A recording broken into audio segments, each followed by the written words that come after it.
여호와의 영광을 본 이사야 선지자는 망하게 되었다고 외쳤지만 스랍 중 하나가 부젓가락으로 제단에서 집은 핀 수출 입술에 대며 내 죄와 악이 제어졌다고 말합니다. 제단에 있던 수출, 예수님이 번제물이 되어 대속제물로 죽으시고 부활하신 후를 말하는 것으로 복음의 말씀을 상징하는 말씀입니다.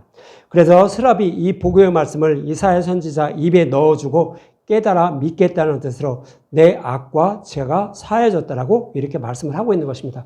이렇게 해서 복음을 알고 깨닫게 된 이사야 선지자는 이스라엘 백성에게 복음을 전하는 자가 되는데 오늘 보면 8절에 이렇게 말해요. 내가 또 주의 목소리를 들으니 주께서 이르시되 내가 누구를 보내며 누가 우리를 위하여 갈고 하시니 그때 내가 이르되 내가 여기 있나이다 나를 보내소서 하였더니 이렇게 말합니다.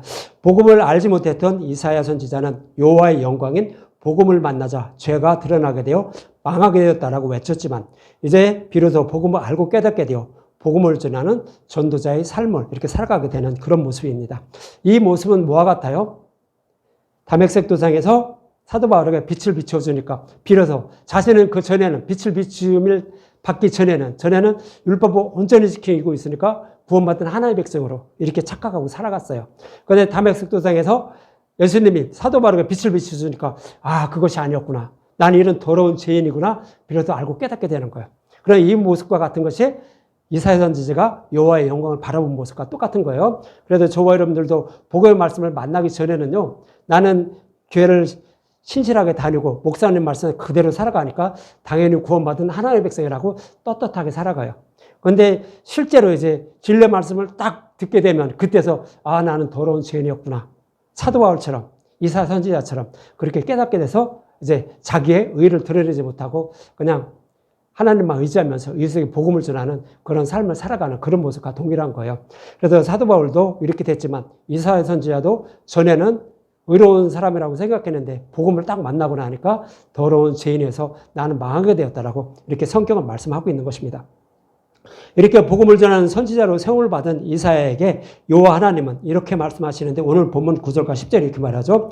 여호와께서 이르시되 가서 이 백성에게 이르기를 너희가 듣기는 들어도 깨닫지 못할 것이요 보기는 보아도 알지 못하리라 하여 이 백성의 마음을 둔하게 하며 그들의 귀가 막히고 그들의 눈이 감기게 하라.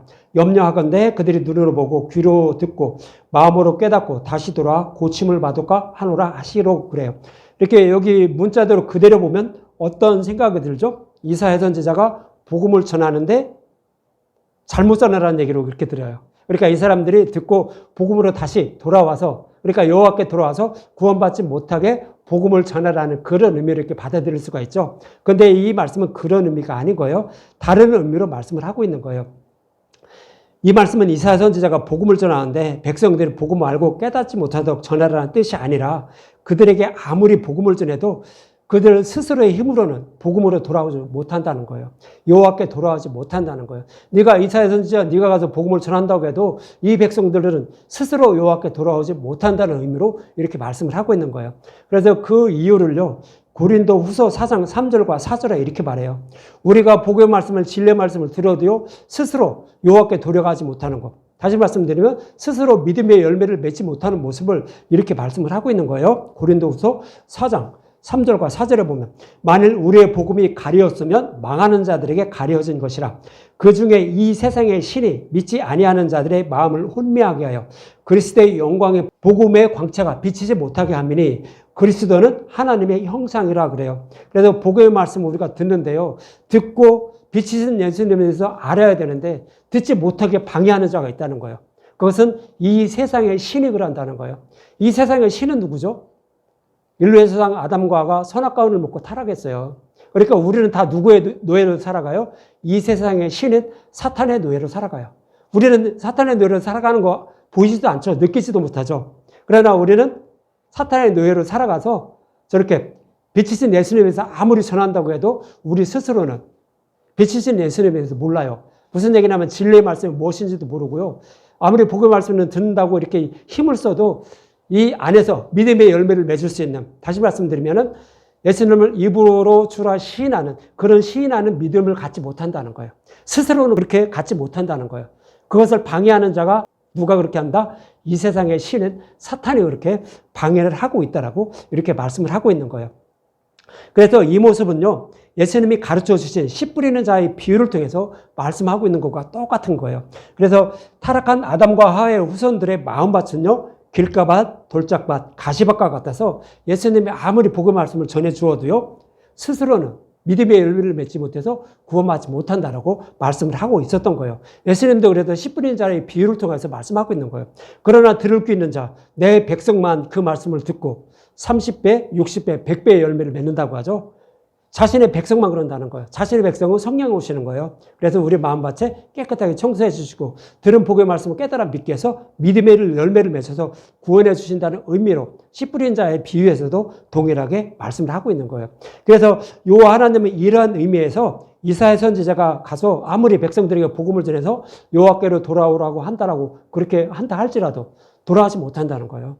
그래서 이제 오늘 본문에서 하나님은 이사야 선지자에게 이렇게 말씀을 하고 있는 것입니다.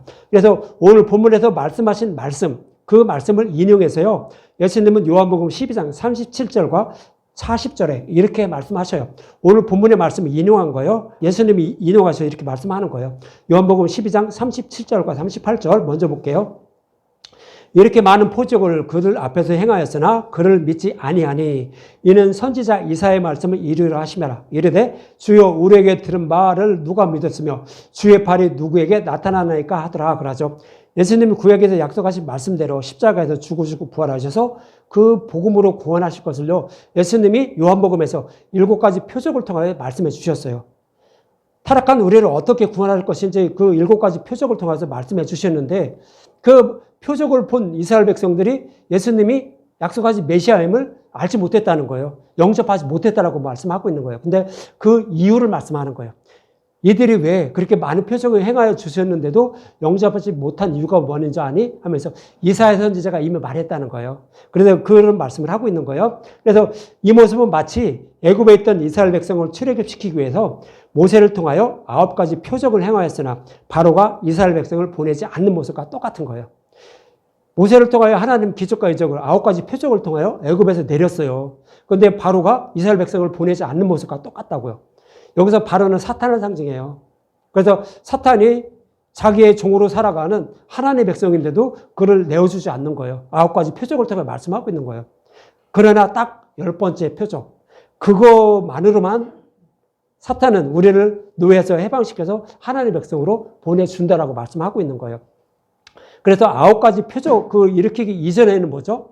아직 유월절 양인 예수님이 죽으시고 부활하기 이전, 예수님 오시지 않은 상태예요. 그러니까 그때는 바로가 내어주지 않는 거예요. 그러니까 수단과 방법을 가지고 아무리 하나님을 섬겨 이렇게 한다 할지라도 사탄은 우리를 하나님의 백성으로 놔주지 않는다고요. 보내주지 않는다는 거예요. 자기적으로 삼고 있다가 그냥 지옥불로 던져버린다는 거예요. 근데 딱 한 가지 표적이죠. 10번째 표적. 예수님이 죽으시고 부활하신 거예요. 이것만 우리가 듣고 먹을 때 우리는 사탄의 노예에서 해방돼서 하나님의 백성이 될 수 있다라고 출애굽기에서도 그렇게 말씀하고 있었던 거예요. 그래서 이 말씀과 같이 예수님이 오셔서 직접 친히 복음의 말씀을 백성들에게 전해주면서 표적을 일으켰어요. 여러 가지 수많은 표적을 일으켜 주셨고 요한복음에서는 7가지 표적까지 다 주신 거예요. 다 보여주셨는데도 그 백성들이 그것을 보고 예수님을 영접하지 않았다는 거예요. 그 이유를 예수님은 이사야 선지자가 말씀한 그 말씀을 인용해서 말씀을 하고 있는 거예요.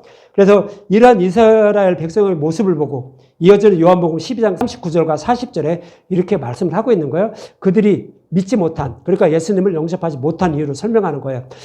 그들이 능히 믿지 못한 것은 이 때문이니 곧 이사야가 다시 일렀으되 그들의 눈을 멀게 하시고 그들의 마음을 완고하게 하셨으니 이는 그들로 하여금 눈으로 보고 마음으로 깨닫고 돌이켜 내게 고침을 받지 못하게 하려 함이라 하였음이라 그래요.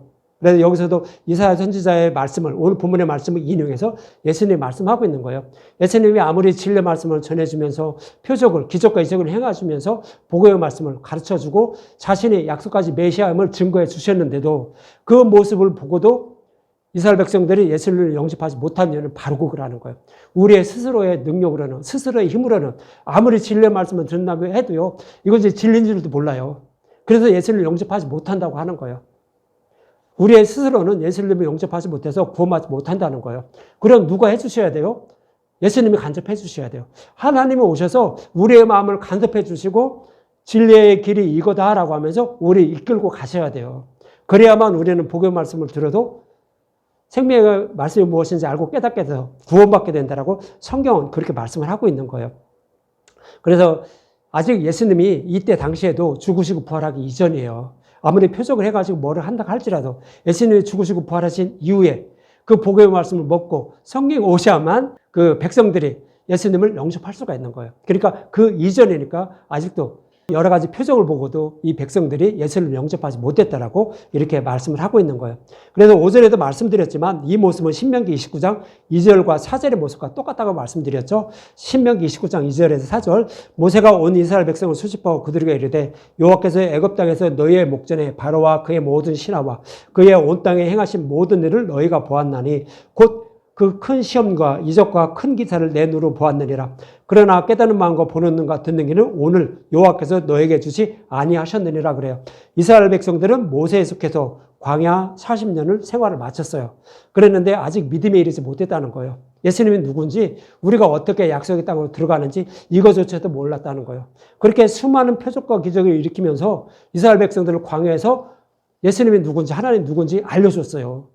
그런데도 믿음에 이르지 못했다라고, 구원받을 만한 믿음에 이르지 못했다라고 이렇게 말씀을 하고 있는 거예요. 그 이유가 뭐라고요? 여호와께서 깨닫는 마음과 보는 눈과 듣는 귀를 주지 않았다는 거예요. 요 하나님이 그들의 마음을 간섭해 주지 않았다고요. 그래서 그들은 믿음에 이르지 못해서 아직까지는 구원받을 만한, 약속의 땅을 들어갈 만한 그런 믿음에 이르지 못했다라고 말씀하고 있는 거예요. 그래서 이처럼 오늘 본문의 말씀이나 요한복음 12장에서 예수님이 말씀하신 그 말씀이나 신명기 29장에서 말씀하고 있는 말씀이나 모두 동일하게 요 하나님이 들은 복음의 말씀을 깨닫라 믿게 하지 않았다는 뜻으로 하나님이 우리의 마음, 백성들의 마음을 그대로 두셨기 때문에 예수님을 영접하지 못했다라고, 믿음에 이르지 못했다라고 성경은 그렇게 말씀을 하고 있는 것입니다. 그래서 모든 인류는 사탄의 종으로 살아가고 있어서 여호와 하나님이 마음을 간섭해 주셔서 복음을 알고 깨달아 믿게 하셔야만 복음을 받아들여서 예수님을 영접할 수 있다라고 성경은 여러 군데서 말씀을 하고 있어요. 그럼 이렇게 된 이유가 뭘까요? 이것을 창세기 3장에서 잘 설명을 하고 있어요. 창세기 3장 17절에서 21절까지 한번 볼게요. 창세기 3장 17절에서 21절, 17절부터 볼게요. 창세기 3장 17절. 아담에게 이르되 내가 내 아내의 말을 듣고 내가 내게 먹지 말라 한 나무의 열매를 먹었은즉 땅은 너로 말미암아 저주를 받고 너는 내 평생 수고하여 그 소산을 먹으리라 그래요. 일레 조상 아담과 하가 뱀의 유혹에 넘어가 결국 선악과를 먹고 타락했어요. 그러니까 땅이 저주를 받아 평생 수고하여 그 소산을 먹는데요. 우리는 그래서 이 땅은 다 타락한 백성이 살아가는 그런 땅에 살아가요. 그래서 우리가 가만히 놀고 먹을 수가 없어요. 그래서 평생 땀을 일해야만 거기서 나온 수확물을 가지고 먹고 산다라고 이렇게 말씀하고 있는 거예요. 근데 이것은 또 다른 의미가 있는 거예요. 여기서 땅은 무엇일까요? 우리의 마음밭을 말해요. 우리 마음밭은 이제 사탄의 노예로 살아가는 우리 마음밭에 누가 와 있냐면 사탄에 와 있어요. 뱀이 와 있어요. 우리는 못 느끼지만 뱀이 와 있어서 내가 최고예요. 내가 원하는 거 다 하고 싶고 내가 최고 뭐 하고 다 하려고 그래요. 뱀이 주는 거예요. 그거는. 우리는 우리 마음밭에 여호와를 사랑하는 마음, 하나님을 사랑하는 마음, 그 땅을 저 천국을 소망하는 마음, 사랑하는 마음만 주셨어요. 하나님은 이렇게 만들어 주신 거예요. 그런데 사탄이 왔기 때문에 그것을 싹 없애고 사탄이 자리 잡고 있기 때문에 사탄이 원하는 대로 살아가요. 이 땅에서 내가 편하고 잘 먹고 잘 싸고 먹어가면서 이렇게 살아가길 원해요. 나보다 높은 사람이 있으면 내가 미워하게 만들어요. 그것이 사탄이 주는 마음이에요. 그래서 이렇게 사탄이 우리의 마음밭을 이렇게 만들었기 때문에 우리는 평생 아무리 복음의 말씀을 들어도요 스스로 깨달아 믿지 못한다는 거예요. 그래서 구원받지 못한다는 말씀을 땅에 저주를 받아서 우리는 평생 수고하여 그 소산을 먹는다는 거예요. 무슨 얘기냐면 아무리 우리가 복음의 말씀을 듣고 하나님을 섬기면서 천국에 들으려고 아무리 발버둥 쳐도요 스스로는 진리의 길을 알지 못해서 구원받지 못함을 말하는 거예요. 그래서 이어지는 18절에 그 우리 마음밭이 어떤지 이렇게 말하는 거예요. 땅이 내게 가시덤불과 엉겅퀴를 낼 것이라.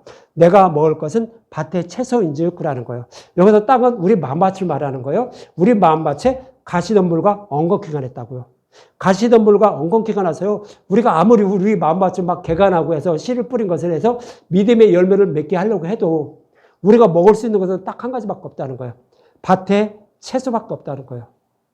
우리는 이 생명 양식을 먹는데 씨가 있는 걸 먹어야 돼요. 씨가 있는 걸 먹어야 우리는 새로운 피조물로 거듭나기 위해서 믿음이라는 아이가 잉태되는 것이 씨를 먹어야 돼요. 씨를 먹지 않으면 안 돼요. 근데 우리가 먹을 수 있는 것은 밭의 채소라는 거야. 씨가 빠진 거예요. 씨가 빠진 것은 믿음이라는 아이가 잉태되지 않아요. 그런데 이제 씨가 들은 것을 먹어야 되는데 그냥 씨가 빠진 걸 먹을 수밖에 없다는 것은 진리가 아닌 다른 복음으로만 하나님을 섬길 수밖에 없다라고 이렇게 말씀을 하고 있는 거예요. 그래서 우리 마음밭은요, 예수님은 씨 뿌린 자에 비유해서 말씀하고 있는 것처럼 길가밭, 돌짝밭, 가시밭과 같이 가시물과 엉겅퀴가 나서 복음의 씨앗을 아무리 뿌려도 스스로는 믿음의 열매를 맺지 못한다라고 이렇게 말씀을 하고 있는 거예요. 그런데 겨우 먹을 수 있는 것이 밭의 채소라고 하죠.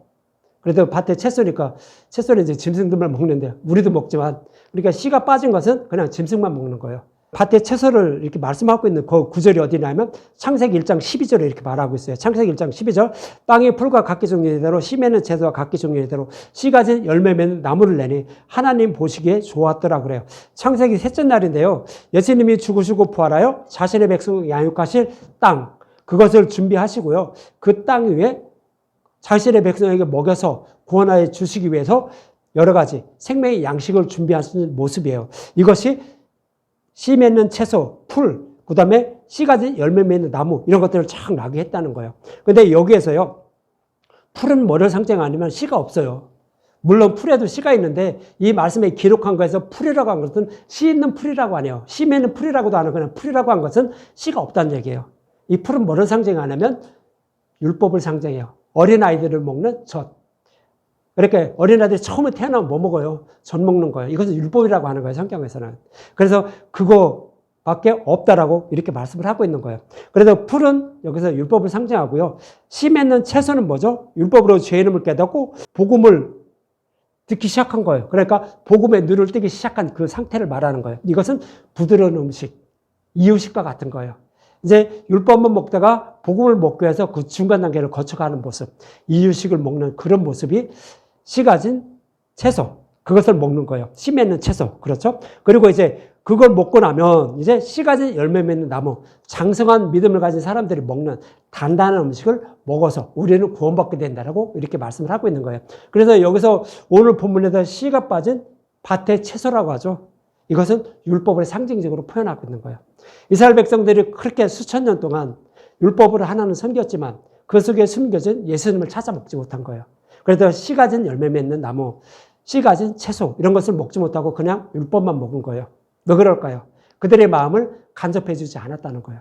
하나님을 간섭해 주셔야만 씨가 들어간 복음의 말씀을 먹게 되는 거예요. 그래서 우리는 믿음이라는 아이가 잉태돼서 구원받게 되는 거예요. 그러나 하나님이 간섭해 주지 않으면 우리는 씨가 들어간 것을 먹을 수가 없어요. 그래 밭의 채소만 먹다가 결국 지옥불에 던져지는 그런 상태임을 성경은 그렇게 말씀을 하고 있는 거예요. 그 이유는 뭐다? 인류의 조상 아담과 하와가 선악과를 먹고 타락했으므로 우리는 모두 다 사탄의 종으로 살아가요. 우리 마음밭이 그런 거예요. 우리는 못 느껴요. 하지만 우리 마음밭에는 사탄이 들어와 있어요. 내가 최고고 나에게 조금 싫은 말 하면 인상부터 찍으라 그래요. 누구나 그래요. 어린 애들도요. 젖 먹는 거 보는데 엄마가 젖을 딱 떼면 어떻게 해요? 인상부터 찍으라 들더라고요. 똑같은 거예요. 애들이나 누구나 큰 사람이 다 똑같아요. 사탄이 그 마음속에 자리 잡고 있기 때문에요. 그래서 그렇게 되면 이렇게 말씀을 하고 있는 거예요. 이렇게 복음의 말씀을 들어도 스스로 진리의 말씀을 알지 못하고 또 성경의 말씀을 보아도 스스로의 소견으로 해석해서 하나님을 섬김으로 결국 이렇게 된다라고 이어지는 창세기 3장 19절에 이렇게 말해요. 창세기 3장 19절 하나님이 우리의 마음을 간섭해 주지 않고 그대로 두면 이렇게 된다고 이렇게 말을 하고 있는 거예요. 19절 내가 흙으로 돌아갈 때까지 얼굴에 땀을 흘려 먹을 것을 먹으리니 내가 그것을 취함을 입었음이라. 너는 흙이니 흙으로 돌아갈 것이라 하시니라 그러죠. 아담과 하와를 뭐로 만들었어요? 아담을 뭘로 만들었죠? 땅의 흙으로 만들었어요. 땅의 흙으로 만들었어요. 그는 하나님과 거할 수가 없어요. 하나님 죄가 없는 사람만 거해요. 근데 이 아담을 어떻게 하죠? 아담의 코에 생기를 불어넣어줘요. 복의 말씀을 알고 깨닫게 했다는 얘기예요. 그러므로 이제 하나님과 거하는 자가 된 거예요. 근데 이 아담과 하와가 어떻게 됐죠? 선악과를 먹고 타락했으니까 다시 복음을 다 잃어버린 거예요. 사탄의 노예로 살아가는 거예요. 그러니까 너는 흙이라고 하는 거예요. 너는 흙이니까 어떻게 된 거예요? 그냥 흙으로 돌아가고 만다는 거예요. 그러니까 복음의 말씀을 알지 못하는 사람들은 우리는 다 그냥 복음의 말씀을 알지 못하게 되면 지옥불로 떨어진다는 거예요. 그것이 흑인이 흙으로 돌아간다고 말하는 거예요. 이 흙에는 누가 살아요? 뱀이 살아요. 뱀만 땅을 저기 하면서 흙으로 그냥 배를 이렇게 기어다니면서 살잖아요. 그러다 글리 돌아가서 그냥 거기다 지옥불에 떨어짐을 이렇게 말씀을 하고 있는 거예요. 이 모습은 마치 이사야 선지자가 아무리 복음을 전해도 복음을 깨닫지 못해서 결국 여호와께로 돌아오지 못하는 그런 모습을 창세기 3장에서는 이렇게 그려주고 있는 거예요. 하나님이 우리의 마음을 간섭해 주지 않으면 우리는 흙이니까 결국 흙으로 돌아가고 만다고. 그러니까 우리는 사탄의 노예로 살아가니까 결국 사탄과 함께 지옥불에 던져진다는 얘기예요. 우리가 그것을 스스로 그걸 저기를 했다는 거예요. 인류의 조상 아담과 하가 뱀의 유혹에 넘어갔으니까 우리도 똑같이 그냥 거기에 지옥불에 들어갈 수밖에 없을 말하는 거예요. 그것이 너희는 흑인이 흙으로 돌아갈 것이라고요. 아무리 발버둥 치고 거기서 벗어나려고 해도 스스로는 벗어나지 못한다는 거예요.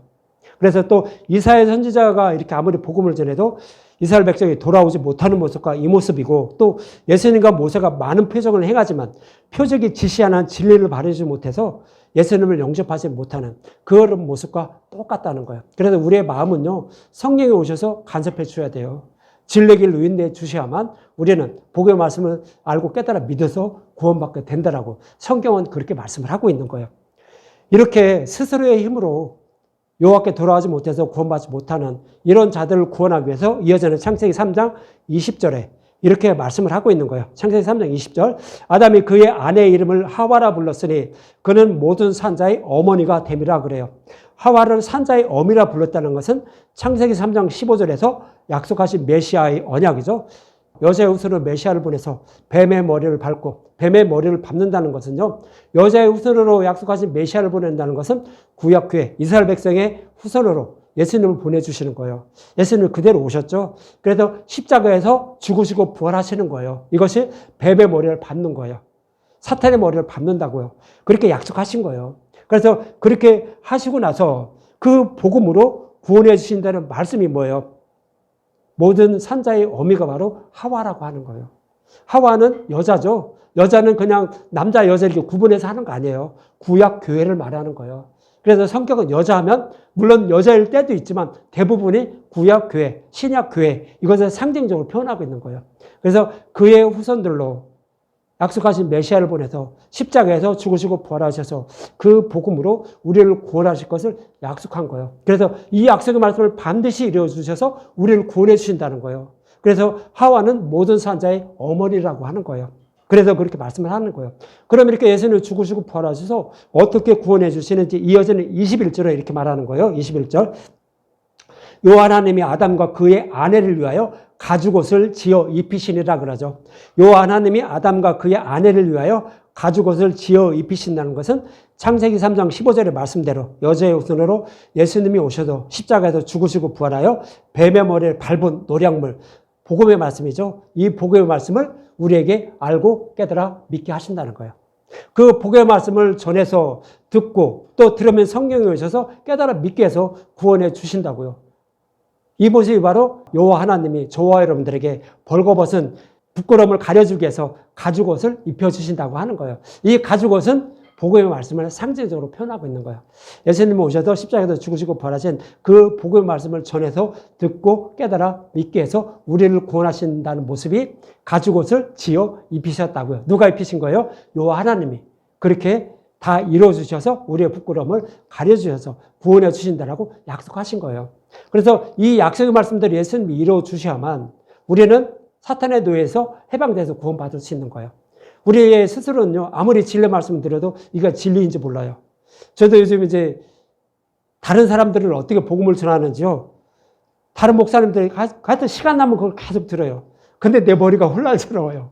왜냐하면 스스로의 설교는 십자가를 풀지 않고 엉뚱한 말로 우리가 되게 좋은 말을 풀어요. 그러니까 거기에 자꾸 나도 빠지려고 해요. 근데 진짜 내 머리가 이렇게 저기 하는 거 보고 아무나 이거 들으면 안 되겠구나. 나도 이런데 복음의 말씀을 모르는 사람들 어떨까. 참 진짜 혼란스럽더라고요. 그래서 이제 항상 기도하면서 그 사람들을 또 어떻게 전하는지 그런 것도 요즘은 계속 들어요. 전에는 안 듣고 내가 듣고 싶은 목사님 말만 이렇게 계속 들었거든요. 그랬는데 지금은 이제 그 말씀 안 듣고 다른 목사님도 어떻게 전하나 했더니 이 진리 말씀을 전하려고 힘쓰고 애쓰는데도요, 전하지 못하고 사람이 소견으로 윤리와 도덕적으로 이렇게 전하고 있더라고요. 야, 정말 이거 웬만한 사람은 안 되겠구나. 구원받지 못하겠구나. 그래서 오직 진리의 말씀만 잘 전해야 되겠구나. 이런 생각 스스로 또 저도 이렇게 다짐을 하면서 기도를 하면서 또 준비를 합니다. 이렇게 이 모습은 마치 복음을 모르던 이사야 선지자가 여호와의 영광을 보자 죄의 이름을 깨달아 나는 망하게 되었다고 외치지만 그에게 제단에 있던 수치는 복음을 깨달아 믿게 해서 구원해 주신다는 모습을 창세기 3장에서 이렇게 또 여러 가지 모형과 그러면서 쭉 설명해 준 거예요. 그래서 우리는 스스로 믿음의 열매를 맺지 못해요. 아무리 진리 말씀을 들어도 그래요. 예수님은 그렇게 이스라엘 백성들에게 표적을 해가면서 진리 말씀을 전해줬는데도 예수님을 영접하지 못했다고 하잖아요. 광야 이스라엘 백성들도 40년 동안 그런 거예요. 모세를 통하여. 근데 믿음에 이르지 못했다고 하잖아요. 그러나 하나님은 그런 자들을 불쌍히 여겨주셔서 약속의 말씀대로 예수님 오셔서 십자가에서 죽으시고 부활하셔서 복음의 말씀을 전해주고요. 그리고 또 성령을 보내주는 거예요. 그래서 깨달아 믿게 해서 구원해 주신다라고 이렇게 말씀을 하고 있는 거예요. 그래서 여기서 가죽 오정은 다 아시죠? 복음의 말씀. 그래서 예사야 6장 1절에는 이렇게 말씀하고 있었던 거예요. 우시야 왕이 죽더니 내가 먼저 주께서 높이 들린 보좌에 앉으셨는데 그의 옷자락은 성전에 가득하다라고 하죠. 여호와의 영광이 가득한. 그러니까 예수님 옷자락이 아주 성전에 가득하다고 하는 것은 복음의 말씀이 이렇게 충만한데도 우리를 구원할 우리의 부끄러움을 가려줄 이 복음의 말씀이 충만한데 가지고지 충만한데도 이스라엘 백성들은 그것도 모르고 다른 복음을 하나는 숨기고 있음을 이렇게 책망하는 그런 말씀인 거예요. 이처럼 이사야 선지자가 아무리 복음을 전해도 백성들이 복음을 깨달아 믿지 못해 여호와께로 돌아오지 못한다는 것인데 이어지는 본문 11절과 12절에 그럼 언제까지 이렇게 못 돌아오죠? 이렇게 얘기를 하는 거예요. 11절과 12절. 내가 이르되 주여 어느 때까지니까 했더니 주께서 대답하시되 성읍들은 황폐하여 주민이 없으며 가옥들에는 사람이 없고 이 토지는 황폐하게 되며 여호와께서 사람들을 멀리 옮기셔서 이 땅 가운데 황폐한 곳이 많을 때까지니라 그래요. 성읍과 가옥과 토지는 황폐하여 사람이 없고 사람들이 멀리 옮겼다라고 하죠. 그래서 다른 복음을 따르는 이스라엘 백성들은 결국 바벨론 포로에 끌려가요. 바벨론 포로에 끌려갈 그때까지라고 말하는 거예요. 근데 그때까지 복음을 전해도 복음을 돌아오지 못한다는 것인데 그 이유는 사람 스스로 진리가 무엇인지 알지 못해서 아무리 복음의 말씀을 들어도 깨달아 믿지 못한다라고 이렇게 말씀을 하고 있는 거죠. 이러한 자신의 백성을 구원하시려고 이스라엘 백성이 포로에 끌려가도 메시아 언약의 말씀을 이루어주기 위해서 이제 이렇게 이루어주신다라고 오늘 본문 13절에 이렇게 말씀하고 있는 거예요. 13절. 그 중에 10분의 1이 아직 남아있을지라도 이것도 황폐하게 될 것이나 그러니까 다 바벨론 포로에 끌려간다니까 아주 황폐하게 만든다는 거예요. 그러니까 구원받을 자가 아무도 없다는 얘기예요. 우리는 스스로 구원받을 길이 아무도 없다는 것을 말씀하기 위해서 10분의 1이 남아있을지라도 그들도 다 끌려간다고 하는 거예요. 이렇게 말씀하고 있죠. 그런데 이것도 황폐하게 될 것이나 밤나무와 상서리나무가 뱀을 당하여도 밤나무와 상서리나무는 뭐예요? 다른 복음을 따른 이스라엘 백성을 상징적으로 표현하는 거예요. 그것이 뱀을 당한다는 것은 이들도 다 포로에 끌려간다는 거예요. 이스라엘 백성들이 다 포로에 끌려간다고 할지라도 그 그루터기는 남아있는 것 같이 거룩한 씨가 이 땅의 그루터기라 하시는 거예요. 이스라엘 백성들이 아무리 다 포로에 끌려가서 바벨론 포로에 끌려가서 거기서 산다 할지라도 하나님은 그들을 통해서 다시 포로에서 돌아가게 해서 그들을 통해서 약속하신 메시아를 보내서 구원하신다는 거예요. 그것이 그루터기는 거룩한 씨 그렇게 말씀을 하고 있는 거예요. 거룩한 씨가 그루터기라고 이렇게 말씀을 하고 있는 거예요. 그래서 저와 여러분들을 구원하는데요. 그냥 하나님은 그냥 내팽개치는 거 아니에요. 구원받을 사람은 하나님 끝까지 보호하세요. 끝까지 보호하시고 복음을 듣고 깨달아 믿게 해요. 그래서 그를 구원해 주세요. 근데 우리는 아무리 스스로는요. 복음의 말씀 마음에 드는다고 해서 스스로 깨달아 믿지 못해요. 그래서 성경을 보내주셔서 깨달아 믿게 해서 구원해 주심을 성경은 정말로 구약이나 신약이나 여러 군데서 이렇게 모형과 그림자로 말씀을 하고 있는 거예요. 그래서 약속의 말씀대로 여자의 후손으로 메시아를 보내주셔서 십자가에서 사탄의 머리를 밟고 모든 죄를 대속해 주셔서 구원해 주신다라고 이렇게 말씀하고 있는 것입니다. 이렇게 예수님이 죽으시고 부활하셔야 약속하신 성령을 보내주셔서 보는 눈과 듣는 귀를 열어주시고 복음을 깨달아 믿게 해서 구원해 주신다는 그런 의미로 말씀을 하고 있는 거예요. 그래서 이스라엘 백성들이 바벨론 포로에 끌려갈 때는 예수님은 오시지 않았죠. 그러니까 예수님은 오시지 않았으니까 네가 아무리 가서 복음을 전해도 이들은 여호와께로 돌아오지 못한다는 거예요. 약속하신 메시아가 오셔야만 예수님이 죽으시고 부활하셔서 뱀의 머리를 밟고 그 복음의 말씀을 듣고 성령이 오셔야만 비로소 여호와께로 돌아온다는 거예요. 그전에는 돌아올 사람이 아무도 없다는 거예요. 그럼 이런 생각이 들 거예요. 구약에서는 그럼 어떻게 구원받았어야 할 거예요. 그들에게도 하나님 간섭해 준 거예요. 마음을 간섭해 줬다고요. 그래서 그들도 구원받은 거예요. 그러나 마음을 간섭해 주지 않았으면 구원받지 못해요. 지금 이스라엘 백성들, 유대인들도 구원받을 사람은 하나님이 간섭해 주셔요. 그래서 복음의 말씀을 듣고 깨달아 믿게 해요. 그래서 구원해 주시는 거예요. 우리도 동일함을 여러분들 잊지 마시기 바랍니다. 이러한 의미에서 예수님은 제자들에게 내가 떠나가는 것이 유익이라며 요한복음 16장 7에서 8절에 이렇게 말씀하셔요. 그러나 내가 너에게 실상을 말하노니 내가 떠나가는 것이 너에게 유익이라. 내가 떠나가지 아니하면 보혜사가 너에게로 오시지 아니하실 것이요. 가면 내가 그를 너에게 보내리니 그가 와서 죄에 대하여 의에 대하여 심판에 대하여 세상을 책망하시리라 그러죠. 제자들이 예수님이 죽으시고 부활하신다니까 근심했어요. 두려워했어요. 그러니까 예수님이 그러는 거예요. 내가 떠나가야만 성령이 오셔서 너희들을 하얀 나라로 인도해 줄 거야. 알았지? 이렇게 말씀해 주시는 거예요. 이것도 우리에게 말씀하시는 거예요. 성령이 오시지 않으면 우리는 구원받지 못해요. 그래서 성령을 보내주셔서 이렇게 구원해 주실 것이니까 두려워하지 말라는 거예요. 오늘 오전의 말씀도 동일한 거예요. 누르게면 복음의 말씀을 들으며 성령을 보내주셔서 복음을 깨달아 믿게 해서 구원해 주시옵소서. 하나님이 다 해주시는데도 우리는 저 천국을 소망하면서 살아가게 하기 위해서 그렇게 기도하면서 살아가라라고 이렇게 말씀을 하고 있는 것입니다. 이 말씀과 같이 사람 스스로는 진리의 말씀을 들어도 이 세상의 신인 사탄의 방해함으로 말미암아 믿음에 이르지 못한다는 거죠. 이사야 선지자가 백성에게 복음을 아무리 전해도 여호와께로 돌아오지 못한다라고 이렇게 말씀을 하고 있는 것입니다. 그러나 약속의 말씀대로 예수님이 오셔서 죽으시고 부활 승천하여 성령의 오심으로 말미암아 복음을 알고 깨달아 믿게 하심으로 복음으로 돌아와 구원받게 된다라고 그런 문맥으로 말씀을 하고 있는 것입니다. 이러한 의미에서 40년간 모세에 속해 광야 생활을 마친 이스라엘 백성에게 여호와께서 깨달은 마음과 보는 눈과 듣는 귀를 주어서 이렇게 구원해 주신다라고 신명기 30장 6절에 이렇게 말해요. 내 하나님 여호와께서 내 마음과 내 자손의 마음에 할례를 베푸사 내게 마음을 다하며 뜻을 다하여 내 하나님을 여호와를 사랑하게 하사 내게 생명을 얻게 하실 것이며 그러죠. 40년 광야 생을 마친 이스라엘 백성들이 믿음에 이르지 못했다는 거죠. 그러나 이제 하나님이 그들에게 마음의 할례를 베풀어 주셔서 구원해 주신다라고 하나님을 사랑하고 이웃을 살아가는 자로 만들어 주셔서 구원해 주신다라고 말씀하신 거예요. 그래서 이 말씀대로 모세는 광야에서 죽어요. 그리고 나서 예수님을 상징하는 여호수아가 이스라엘 백성을 인도함을 받아서 복음의 말씀을 전하게 하고 그리고 복음의 말씀을 들은 다음에 길갈에 가서 할례를 베풀어줘요. 육신의 할례지만 이것은 마음의 할례를 모형으로 말하는 거예요. 그래서 마음의 할례를 베풀어 주셔서 약속의 땅을 기업을 하는 그런 모습으로 말씀하고 있는 거예요. 그래서 우리도요, 아무리 스스로는 진리의 말씀을 들어도 깨닫지 못하니까 성령 오시는 거예요. 성령 오셔서 깨달아 믿게 해서 구원해 주시는 모습을 이스라엘 백성의 모습을 통하여서도 말씀하고 있고 성경 여러 군데에서도 그렇게 말씀을 하고 있는 것입니다. 이처럼 오늘 본문의 말씀은 이사야 선지자가 복음의 말씀을 아무리 전해도 이스라엘 백성이 여호와께로 돌아오지 못하는 것은 이 세상의 신인 사탄이 그들의 마음을 혼미하기 때문인데 예수님이 죽으시고 부활하여 사탄의 머리를 밟고 성령을 보내주셔서 복음을 깨달아 믿게 해서 구원해 주신다라고 그래야만 이스라엘 백성이 여호와께로 돌아와서 구원받게 된다라고 말씀하고 있는 그런 문맥인 것입니다. 저와 여러분도 성령이 오셔서 진리의 길로 인도해 주셔야만 진리의 길을 걸어 구원받음을 잊지 마시고 이렇게 나를 사랑하셔서 진리의 길로 인도해 주시는 하나님이 어떤 분인지 더 알아가는 저와 여러분이 되시기 바랍니다.